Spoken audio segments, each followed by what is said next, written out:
설교, 가르침, 글쓰기. 이게 어찌 보면 다 비슷해 보이잖아요. 근데 사실은 각기 다른 목적이랑 또 기술을 요구하는 그런 소통 방식이죠. 오늘 저희는 여러분이 보내주신 자료, 그 팀 켈러 목사 인터뷰 내용을 좀 보면서요. 어떻게 하면 이 중요한 메시지를 효과적으로 전달할 수 있을까? 그 통찰을 함께 찾아보려고 합니다. 네, 맞아요. 이 인터뷰에서 팀 켈러 목사가 그 수십 년간 목회 경험을 쭉 녹여내서 설교, 가르침, 글쓰기 이 세 가지 다른 영역에서 복음의 핵심, 그러니까 기독교의 그 중심 메시지를 어떻게 소통했는지 또 뭐랄까 자신만의 목소리는 또 어떻게 찾아갔는지 이런 이야기들을 하더라고요. 그렇죠. 단순히 정보를 그냥 전달하는 걸 넘어서 진짜 사람들의 마음을 움직이는 그런 소통의 비결 같은 거. 그런 게 좀 담겨 있다고 볼 수 있겠죠? 맞습니다. 그래서 저희 목표는 이 대화 속에서 켈러 목사의 경험에서 나온 그런 실질적인 조언들, 또 핵심 원칙들, 이런 것들 좀 뽑아내서 여러분께 전해드리는 건데요. 네. 이게 뭐 꼭 설교자나 교사, 작가분들한테만 유용한 건 아닐 거예요. 중요한 아이디어를 좀 명확하게 또 설득력 있게 전달하고 싶은 분들이나 아니면 요즘 정보가 너무 많잖아요. 이 홍수 속에서 핵심을 딱 꿰뚫는 그런 안목을 기르고 싶은 분들, 누구에게나 도움이 될 만한 그런 통찰이 담겨 있습니다. 자, 그럼 팀 켈러의 소통법 속으로 한번 같이 들어가 볼까요? 좋습니다. 그럼 먼저 설교 이야기부터 시작해보죠. 켈러 목사가 좋은 설교를 위해서 4가지 핵심 아이디어를 제시하는데요. 첫 번째가 그 에드 클라우니 격언인데 강단이 당신을 말씀으로 이끌게 하지 말고 말씀이 당신을 강단으로 이끌게 하라. 이게 참 이상적이긴 한데 현실적으로 매주 설교를 준비해야 하면 이걸 어떻게 적용할 수 있을까요? 뭐 항상 영감이 넘치는 건 아닐 텐데요. 아, 그거 정말 현실적인 질문이네요. 이 격언의 핵심은 뭐냐면요. 설교해야 한다는 그 의무감 때문에 억지로 성경 안에서 할 말을 막 짜내는 게 아니라 평소에 성경 읽고 묵상하면서 경험한 깊은 감동이나 깨달음 있잖아요. 그게 자연스럽게 이렇게 흘러넘쳐서 그걸 나누는 형태. 그런 게 되어야 한다는 의미죠. 아, 흘더 멈추는 거요? 네. 물론 뭐 매주 그렇게 강렬한 경험을 하긴 어렵겠죠. 현실적으로. 하지만 기본적인 방향성은 설교가 이렇게 쥐어짜는 게 아니라 먼저 내 안에서 채워진 게 흘러 넘치는 과정이어야 한다. 이걸 강조하는 겁니다. 뭐 준비나 성실함은 당연히 필요하고요. 근데 그 밑바탕에는 말씀과의 개인적이고 살아있는 관계가 있어야 한다. 이 말이죠. 그렇군요. 두 번째 아이디어는 말씀에 충실한 것만으로는 부족하다는 건데 이건 좀 오해하기 쉬울 수도 있겠어요? 네, 그럴 수 있죠. 근데 켈러 목사 요점은 이거예요. 설교자는 당연히 하나님의 말씀, 성경 진리에 충실해야죠. 그건 기본이고 동시에 그 말씀을 듣는 청중의 필요, 또 상황, 이런 걸 깊이 고려해야 한다는 겁니다. 아, 청중을요. 네, 진리 자체를 뭐 바꾸거나 타협하라 이런 의미는 절대 아니고요. 다만 그 진리가 청중한테 제대로 전달되고 마음에 와닿으려면 그들의 언어, 문화적 배경, 뭐 사고방식 이런 걸 이해하고 거기에 맞는 방식으로 소통해야 한다는 거죠. 예를 들어서 독일어만 아는 사람들한테 영어로만 설교하면서 에이, 성령님이 알아서 이해시켜 주시겠지 이렇게 생각할 순 없잖아요. 그렇죠. 마찬가지로 사용하는 비유나 논증 방식, 심지어 뭐 유머까지도 청중이 공감하고 이해할 수 있게 좀 세심하게 조절하면서 진리를 전달해야 한다. 이런 이야기입니다. 그러니까 단순히 언어 번역 차원이 아니라 문화적이고 상황적인 번역까지 필요하다. 이런 말씀이시군요. 맞습니다. 훨씬 더 깊은 차원의 이야기죠. 세 번째는 그 성령의 역할에 대한 강조네요.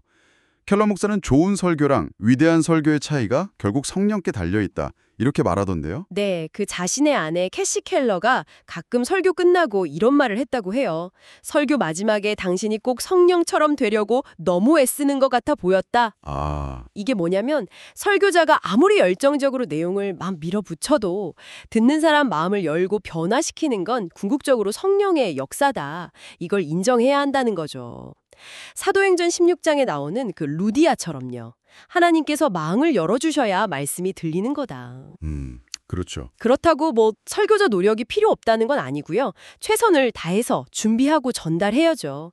하지만 그 결과를 내가 막 통제하려고 하기보다는 좀 겸손하게 성령의 인도하심에 맡기는 태도, 이게 필요하다는 겁니다. 디어는 넓게 읽고 사람들과 시간을 많이 보내라 이거네요.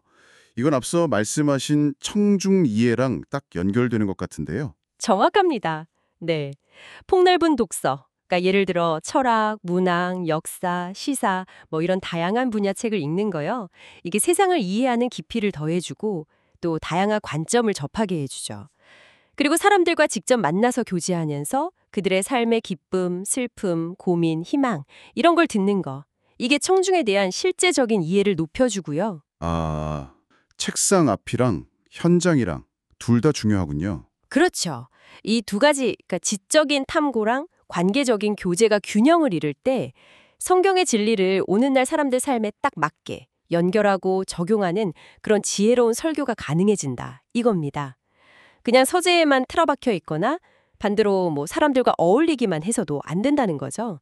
아주 균형 잡힌 조언이에요. 종합해 보면 켈러 목사가 말하는 좋은 설교는 깊은 말씀 묵상에서 나와서 청중 눈높이에서 전달되고 성령의 역사를 의지하면서 또 세상과 사람에 대한 폭넓은 이해를 바탕으로 하는 뭐랄까 살아있는 소통 그 자체다. 이렇게 볼 수 있겠네요. 네, 아주 좋은 요약입니다. 이게 단순히 기술적인 측면을 넘어서는 훨씬 더 유기적이고 관계적인 과정인 셈이죠. 켈러 목사는 특히 그 적절한 비유나 예화 사용으로 유명하잖아요. 어떻게 그렇게 인상적인 비유들을 찾아서 활용했을까요? 아, 네. 그분은 여러 작가한테서 영감을 받았다고 하는데 특히 그 C.S. 루이스 영향을 많이 받았다고 합니다. 아, 나니아 연대기 작가요? 맞아요. 그 루이스가 20세기 기독교 사상가이자 작가인데 정말 비유 사용의 대가였죠. 실제로 어떤 컴퓨터 분석 연구 결과를 보니까 루이스 대표작 순전한 기독교가 켈러 자신이나 뭐 톰 라이트, 존 스토트 같은 다른 유명한 기독교 저술가들 책보다 무려 4배나 많은 비유를 썼다고 하더라고요. 4배요? 와, 정말 대단하네요. 그럼 루이스 말고 켈러 목사 본인만의 방법 같은 것도 있었나요? 네, 그 개인적인 방법은 꽤 아날로그적이었어요. 신문이나 잡지, 책 같은 거 읽다가 좋은 비유나 예화거리가 될 만한 거 발견하면 진짜 물리적으로 오려두거나 나중에는 뭐 디지털로 스크랩해두었다고 하고요. 오, 그리고 매주 설교 준비할 때마다 이렇게 모아둔 자료 뭉치를 쫙 검토하면서 이번 설교 주제랑 연결될 만한 게 있나 찾아보는 거죠. 근데 흥미로운 점은 몇 달 동안 안 쓴 자료는 그냥 과감하게 버렸대요. 아 진짜요? 아깝게? 네. 그래서 항상 새롭고 신선한 자료풀을 유지하려고 했다는 점, 이게 좀 인상적이죠. 뭐 각자 맞는 방법이 있겠지만 그 꾸준함이랑 정리 습관 이런 게 좀 돋보이는 방식입니다. 자신만의 비유 저장고를 만들고 계속 업데이트하는 그런 방식이었군요. 네, 맞아요. 설교 이야기를 좀 더 해보면요. 많은 설교자들이 존경하는 선배 설교자를 자기도 모르게 좀 따라하게 되는 경향이 있잖아요. 어떻게 하면 그런 모방을 넘어서서 자기만의 고유한 목소리를 찾을 수 있을까요? 아, 켈러 목사가 이 부분에 대해서 아주 흥미로운 조언을 해요. 한 사람 모델한테 너무 깊이 빠지는 걸 경계하라는 겁니다. 한 사람한테만요? 네. 대신에 여러 다른 스타일의 설교자들한테 의식적으로 몰입해보라고 권해요. 여러 해에 걸쳐서 각기 다른 훌륭한 모델들 영향을 깊이 받다 보면 마치 그 나무에 나이테가 겹겹이 쌓이듯이 다양한 영향들이 자연스럽게 융합되면서 결국에는 자기만의 독특한 스타일과 목소리가 만들어진다는 거죠. 아, 한 우물만 파는 게 아니라 여러 우물을 아주 깊게 파보라는 거군요. 그렇습니다. 비유가 좋네요. 켈러 목사 자신도 여러 설교자 영향을 받았다고 고백하고요.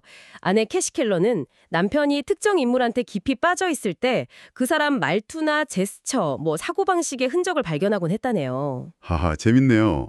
예를 들어서 그 18세기 영국의 유명한 부흥 설교가 조지 휘필드한테 한창 빠져 있을 때는 말투가 너무 고풍스러워져서 사람들이 알아듣기 힘들어할까 봐 걱정했다는 그런 재미있는 일화도 있어요. 아, 이런 과정을 거치면서 점차 자신만의 것이 만들어진다 이겁니다. 그런 켈러 목사 특유의 그 설교 구조 있잖아요.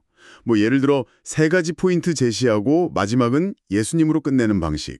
그것도 그렇게 만들어진 건가요? 네, 맞아요. 흥미롭게도 그 유명한 구조 역시 어떤 특정 모델을 의식적으로 따라한 게 아니라 여러 모델에 대한 오랜 기간의 몰입과 씨름 끝에 점차적으로 발전된 자신만의 방식이라고 합니다. 아, 시간이 걸려서 만들어진 거군요. 네. 보통 첫 부분에서는 변증적이거나 그러니까 기독교 신앙의 타당성을 설명하고 변호하는 방식이죠. 아니면 문화적인 연결점을 찾아서 주제의 중요성을 좀 환기시키고요. 중간 부분에서는 그 문제의 복잡성이나 인간적인 어려움 이런 걸 깊이 다루면서 청중의 공감을 이끌어내고 마지막 부분에서는 그 모든 문제에 대한 궁극적인 해답이자 영웅으로서의 예수님을 제시하는 그런 흐름이죠. 그가 사역 초기에 썼던 설교 노트를 보면 이런 구조가 아직 명확하게 안 나타난대요. 그러니까 정말 오랜 시간에 걸쳐서 다듬어진 그만의 스타일이라는 걸 알 수 있죠. 성장을 위해서는 피드백이 필수적이다 이런 이야기 많이 하잖아요. 켈러 목사도 이 부분을 강조했던 것 같은데 어떻게 접근해야 할까요? 특히 설교는 되게 개인적이고 민감할 수 있는 영역이잖아요. 맞습니다. 켈러 목사는 피드백이 성장에 결정적으로 중요하다고 말하면서도 동시에 이게 주고받기가 정말 어렵다는 걸 솔직하게 인정해요. 설교는 그냥 연설이 아니라 자신의 신념, 마음을 드러내는 행위잖아요. 그래서 설교자는 그 순간 굉장히 취약한 상태에 놓이게 돼요. 아, 그렇죠. 그래서 무심코 던진 비판적인 말 한마디가 깊은 상처가 될 수도 있다는 거죠. 그래서 그는 피드백을 줄 사람을 아주 신중하게 선택해야 한다고 조언합니다. 구체적으로 어떤 방식이 좋을까요? 다양한 배경과 관점을 가진 한 4, 5명 정도? 신뢰할 만한 사람들을 개인적으로 정해서 정기적으로 좀 솔직하고 건설적인 피드백을 구하는 게 좋다고 제안해요. 예를 들면 남성과 여성, 젊은 세대와 기성세대, 신앙생활 오래 한 사람, 이제 막 시작한 사람 이런 다양한 시각을 가진 사람들이 포함될 수 있겠죠. 네네. 켈러 목사 자신도 아내 캐시와의 피드백 과정이 처음에는 쉽지 않았다고 고백해요. 서로의 그 민감성을 존중하면서 상처 주지 않고 유익한 피드백을 주고받는 방법을 배우는 데 시간이 좀 걸렸지만 결국 그녀는 최고의 피드백 제공자가 되었다고 합니다. 와. 중요한 건 피드백의 필요성을 인정하고 용기를 내서 구하되 그 과정을 좀 지혜롭게 관리해야 한다는 점이죠. 물론 피드백을 주는 사람도 상대방이 상처받기 쉬운 인간이라는 걸 기억하고 신중해야 하고요. 설교가 주로 마음의 변화와 예배를 목표로 한다면 이제 가르침으로 좀 넘어가 보죠. 켈러 목사는 설교랑 가르침을 어떻게 구분했나요? 비슷해 보이지만 분명 차이가 있을 것 같은데요. 네, 그는 몇 가지 중요한 차이점을 지적합니다. 첫째는 궁극적인 목적의 차이예요. 설교는 본질적으로 예배라는 더 큰 맥락 안에서 이루어지죠. 그래서 최종 목표는 청중을 하나님과의 만남으로 이끌어서 마음의 변화, 경배를 불러일으키는 데 있어요. 마음의 변화. 네. 반면에 가르침은 주로 특정 진리나 주제에 대한 명확한 이해, 여기에 초점을 맞춥니다. 머리의 이해라고 할까요? 그 영국의 유명 설교가 로이드 존스 말을 인용하면서 설교 시작할 때 노트 뱉기 하는 건 괜찮은데 설교 다 끝날 때까지 필기만 하고 있으면 그 설교는 실패했을 수 있다. 이렇게 말하거든요. 이게 설교가 지적 동의를 넘어서 마음의 감동과 결단을 추구해야 한다는 걸 시사하는 거죠. 물론 좋은 설교에는 반드시 명확한 가르침이 포함되어야 합니다. 진리가 명확해야 마음에 와닿을 수 있으니까요. 하지만 가르침 자체는 설교의 감동 없이도 성립될 수 있다. 이겁니다. 목적이 다르니까 방식도 당연히 다르겠네요. 그렇습니다. 그게 두 번째 차이점인데요. 상호작용 방식의 차이입니다. 가르침은 설교보다 훨씬 더 많은 학습자의 참여, 그리고 내용을 소화할 처리 시간이 필요해요. 예를 들어 1시간짜리 수업이면 한 20분 정도 개념 설명하고 나머지 40분은 질의응답이나 소그룹 토론, 발표 같은 걸로 학습자들이 직접 생각하고 말하고 적용해볼 기회를 주는 게 더 효과적일 수 있다는 거죠. 아, 듣는 것보다 직접 해보는 게 중요하군요. 네, 사람들은 그냥 듣는 것보다 자기가 직접 말로 설명하거나 토론할 때 내용을 훨씬 더 깊이 이해하고 오래 기억하는 경향이 있거든요. 그래서 삼위일체 같은 어려운 교리를 가르칠 때도 일방적으로 설명하기보다는 질문을 던지고 학습자들이 스스로 답을 찾아가도록 유도하는 과정이 중요하다는 겁니다. 세 번째 차이점은 뭔가요? 출처 인용의 중요성입니다. 가르침의 맥락에서는 어떤 아이디어나 정보가 어디서 왔는지 그 출처를 명확하고 상세하게 밝히는 게 매우 중요해요. 아, 주석 같은 거군요. 네, 이게 단순히 다른 사람 공로 인정하고 표절피하는 윤리적인 문제를 넘어서요. 학습자들한테 더 깊이 탐구할 수 있는 좋은 자료들을 소개해주는 그런 교육적인 역할도 하는 거죠. 반면에 설교에서는 너무 잦거나 긴 인용이 오히려 흐름을 끊고 감동을 방해할 수도 있잖아요. 네, 그렇죠. 물론 설교 설교에서도 중요한 인용은 밝혀야 하지만 가르침에서는 그 빈도나 상세함의 정도가 훨씬 더 높아야 한다. 이겁니다. 출처 인용 자체가 학습 경험의 일부가 되는 셈이죠. 출처 인용의 중요성에 대해서 켈러 목사가 직접 겪었던 개인적인 일화도 있다면서요? 이게 생각보다 쉽지 않은 문제인가 봐요. 네, 그는 출처 밝히는 게 윤리적으로 중요할 뿐 아니라 특히 나이가 들면서 기억력 때문에 어려움을 겪을 수 있다. 이 점을 두 가지 일화를 통해 솔직하게 이야기해요.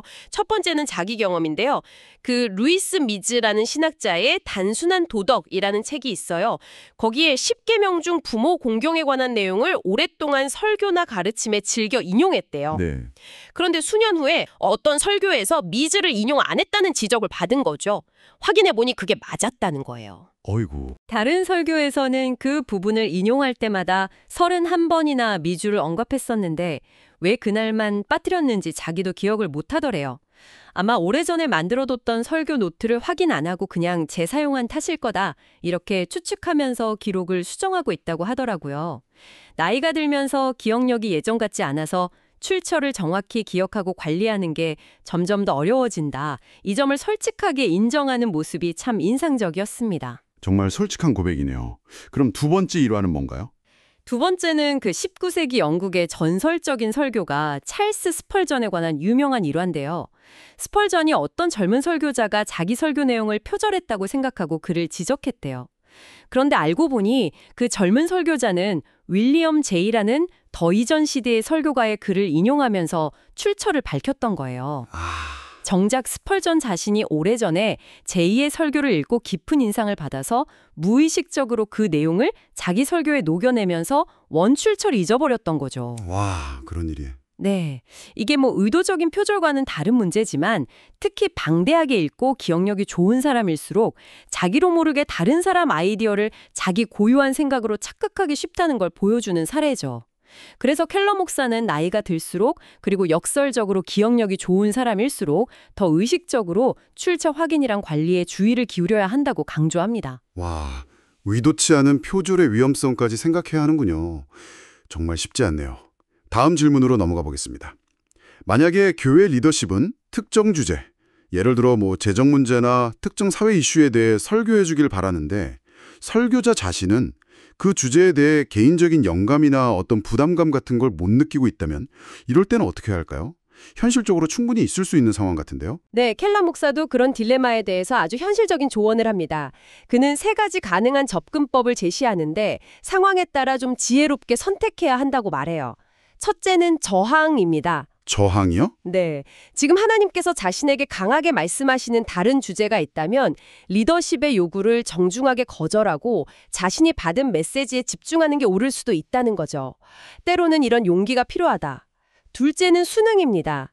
예를 들어 9.11 테러 직후라든지 교인 장례식 같은 명백한 위기 상황이나 공동체의 필요가 생겼을 때는 개인적인 영감과는 별개로 그 상황에 맞는 메시지를 전해야 할 책임이 있다는 거죠. 이런 경우는 순응하는 게 맞고요. 그렇죠. 셋째는 준비 및 저장 방식입니다. 준비 및 저장. 네, 당장 설교할 주제는 아니지만 특정 주제에 대해 강한 영감이나 좋은 아이디어가 떠올랐을 때 그걸 미리 구체적으로 정리하고 저장해 뒀다가 나중에 필요할 때 사용하는 거예요. 예를 들어 봄에 연말 재정 기부에 대한 설교 아이디어가 떠오르면 미리 작성해 두는 거죠. 이 세 가지 방식 사이에서 균형을 잡으면서 기도하는 마음으로 지혜롭게 결정해야 한다. 이렇게 조언합니다. 마지막으로 글쓰기에 대한 켈러 목사의 생각을 좀 살펴보죠. 설교나 가르침과는 또 다른 소통 방식일 텐데요. 네, 그는 글쓰기 역시 그 사도 바울이 서신을 통해서 교회를 가르치고 격려했던 것처럼 중요한 말씀 사역의 한 형태라고 봅니다. 책이라는 매체를 통해서 더 넓은 사람들에게 다가갈 수 있으니까요. 그렇죠. 하지만 특히 설교자나 교사라면 책을 너무 일찍 쓰기 시작하는 것에 대해서는 좀 신중하라고 조언해요. 보통 40대 후반이나 50대 이후를 권장하는데 그 이유가 두 가지입니다.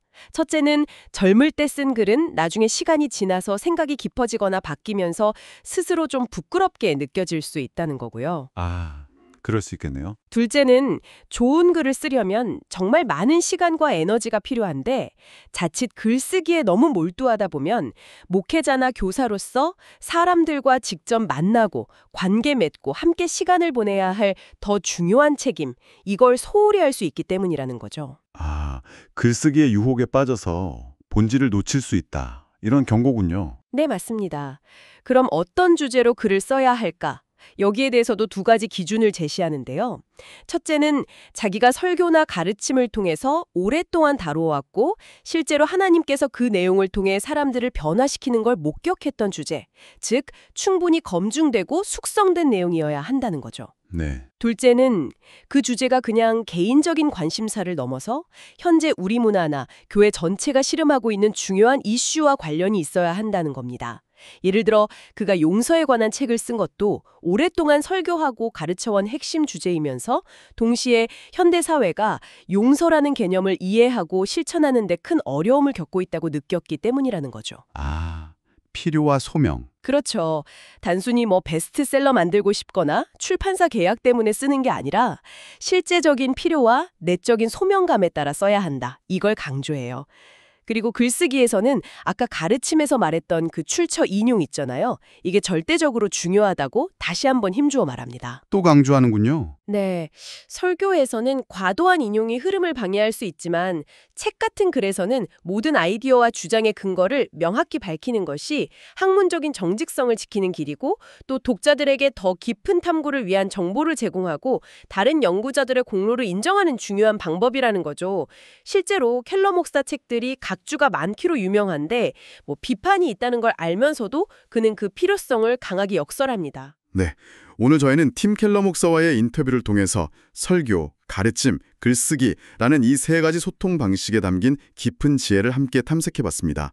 각 방식의 고유한 목적과 효과적인 접근법, 그리고 그 모든 것의 바탕이 되는 어떤 진정성, 말씀과의 깊은 관계, 청중에 대한 이해와 공감, 또 성령의 능력에 대한 의존, 폭넓은 독서와 교제를 통한 경청의 자세, 신중한 출처 관리, 그리고 성장을 위한 건설적인 피드백의 중요성까지 정말 다채로운 통찰을 얻을 수 있었네요. 나 이런 원칙들은 단순히 목회자나 기독교 교육가, 작가에게만 해당하는 이야기는 아닐 겁니다. 여러분이 어떤 분야에 계시든 중요한 아이디어나 가치를 다른 사람에게 효과적으로 전달해야 하는 그런 상황에 놓인다면 오늘 나눈 이야기들이 아주 유용하게 적용될 수 있을 거예요. 명료하게 핵심을 전달하는 능력, 또 듣는 사람과 진심으로 연결되는 능력, 그리고 자기 메시지에 대한 진실성과 깊이를 갖추는 것. 여러분은 오늘 나눈 이 원칙들을 여러분의 소통 방식이나 혹은 무언가를 배우고 익히는 과정에 어떻게 적용해 볼 수 있을까요? 켈러 목사는 특히 우리와 다른 배경, 다른 생각을 가진 사람들을 이해하기 위해서 폭넓게 읽고 교제하고 그들의 관점에 귀 기울이는 것의 중요성을 강조했는데요. 오늘날처럼 생각이 정말 다양하고 때로는 극단적으로 나뉘는 이런 세상에서 나와 매우 다른 관점을 가진 사람들을 그냥 피상적으로 판단하는 대신에 진정으로 이해하려고 노력하면서도 동시에 내가 전달하고자 하는 핵심 가치와 메시지에 충실할 수 있는 방법, 그건 과연 무엇일까요? 정말 중요한 질문이네요. 어쩌면 이게 오늘날 우리 모두에게 주어진 가장 큰 소통의 도전 과제일지도 모르겠습니다. 이 질문을 여러분께 남기면서 오늘 대화는 여기서 마무리하겠습니다.